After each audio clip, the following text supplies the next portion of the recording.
El escritor Suso de Toro vuelve a Zamora, la tierra de sus orígenes. Desde hacía varios años le venía rondando en la cabeza la idea de investigar quién era su abuelo, a quien no conoció.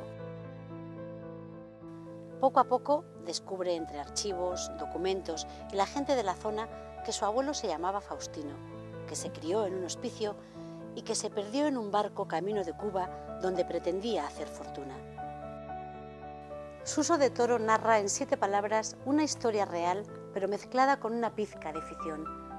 Realiza aquí un viaje por el interior de sus raíces que comienza y termina en la ciudad de Toro.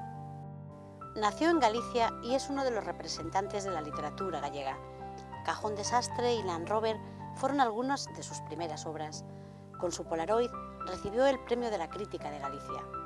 Después llegaron libros como Tic Tac, Calzados Lola, una biografía de José Luis Rodríguez Zapatero en 2007, la novela Hombre sin nombre y 13 campanadas, por la que obtuvo el Premio Nacional de Narrativa. Ha escrito ensayos, guiones de cine y televisión y además colabora con medios de comunicación como El País. Ahora, con sus 7 palabras, quiere despedirse de la literatura.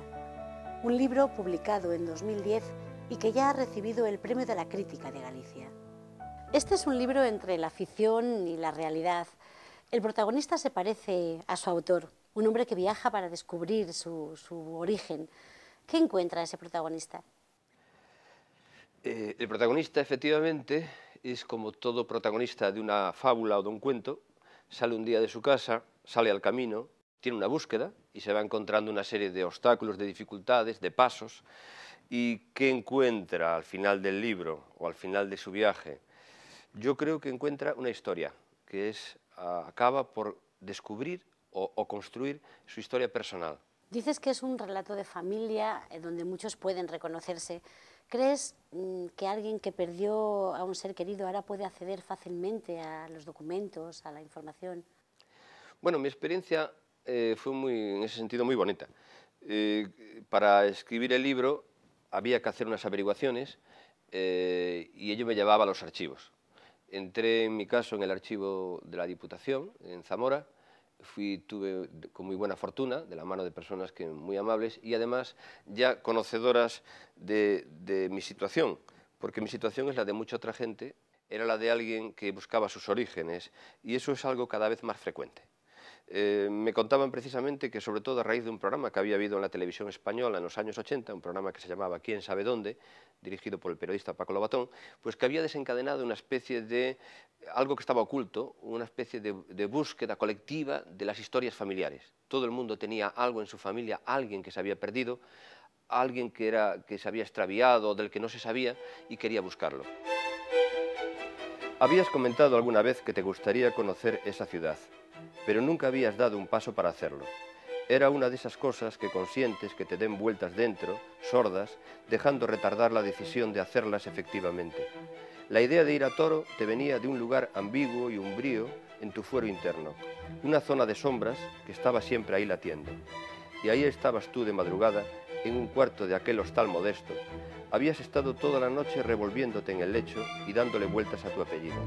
Allí estaba la fuente, estabas en el origen. Así que estabas desvelado, tu gente dormía, alentaba plácida y maravillosamente viva, y tú estabas allí con los ojos abiertos, solo y extático, como en un lugar aparte, como dentro de una revelación. Estabas en la ciudad de Toro, el lugar de donde venía tu apellido, y no sabías nada de ese origen. ¿Este libro lo ibas escribiendo mientras investigabas quién era tu abuelo o lo hiciste después, todo del tirón? Hay un trabajo en 2 partes. La primera parte fue, efectivamente, investigué, viví, experimenté, viajé, fui a los lugares, hablé con personas y, por cierto, fueron unos días muy gozosos para mí. Me sentí con una gran libertad en los días que pasé en Zamora, en Toro, en Formariz de Sayago, en Cuba, en Madrid. Y luego hay una segunda parte, que es verdaderamente el trabajo más concreto del escritor, que es con ese material, con lo vivido, con lo conocido, con las notas que había tomado, con las cosas que había encontrado, construí una novela, construí un relato. Por lo tanto, lo que se le entrega al lector es una historia, una novela, una narración.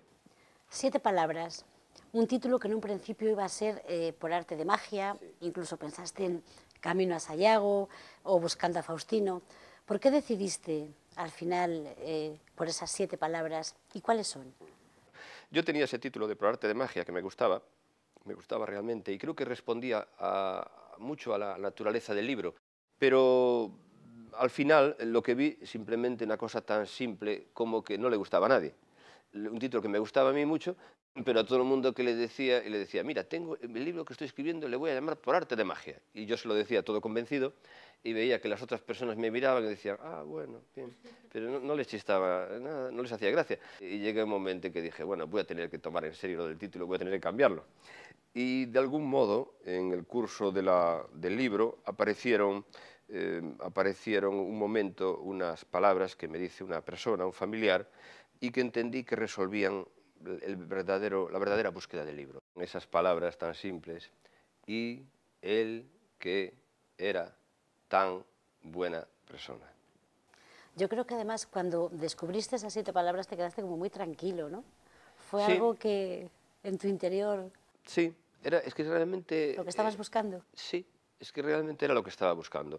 Realmente estaba buscando conocer esos fantasmas que desconocía, esa historia que desconocía, pero sobre todo lo que quería era absolver el pasado, absolver unas ciertas historias de dolor, cerrar heridas, por así decir. Está escrito en segunda persona, algo que no es muy frecuente. ¿Por qué decidiste escribirlo así? ¿Quizá le daba más fuerza, más personalidad al relato? Pues a veces, cuando empiezas un libro, lo más difícil son las primeras líneas. Ya has decidido en ese momento, cuando la primera línea, ya sabes quién va a contar la historia y en qué tono va a contar la historia. Si es una historia que va a ser en un tono alto, solemne, o va a ser una historia cómica, llana, de algún modo o de otro. En mi caso me salió esa segunda persona y que responde muy bien al carácter de la historia. La historia es donde el autor cuenta una historia donde él mismo es personaje. Entonces, era necesario salir de mí mismo, desdoblarme, salir de mí mismo, y que alguien narrase la búsqueda que yo había hecho en la realidad. Es decir, la búsqueda que había hecho Suso tenía que ser contada desde fuera. De algún modo me transformé en una especie de narrador que está planeando y viéndome desde lejos a mí mismo, ¿no? Es una operación un poco loca, psicológica. Con un pepito grillo, además, ahí al lado. Un pepito grillo con bastante mala leche. Después de aquella madrugada en Toro, a la vuelta del viaje, le preguntaste a tu madre por aquel hombre, aquel abuelo, pues tu padre ya no te podía contestar. Y ella, con las cautelas propias de esos asuntos lejanos y olvidados, te contestó que por lo visto tu abuelo había salido de un hospicio, del de Zamora. ¿Y cómo se llamaba?, le preguntaste. Faustino, me parece que se llamaba. Y fue entonces cuando Luis García Jambrina dijo que su padre también había salido de aquel hospicio. Y realmente te sorprendió, te pareció una gran coincidencia. Era algo significativo, como si te confirmasen en tu camino, ¿a que sí?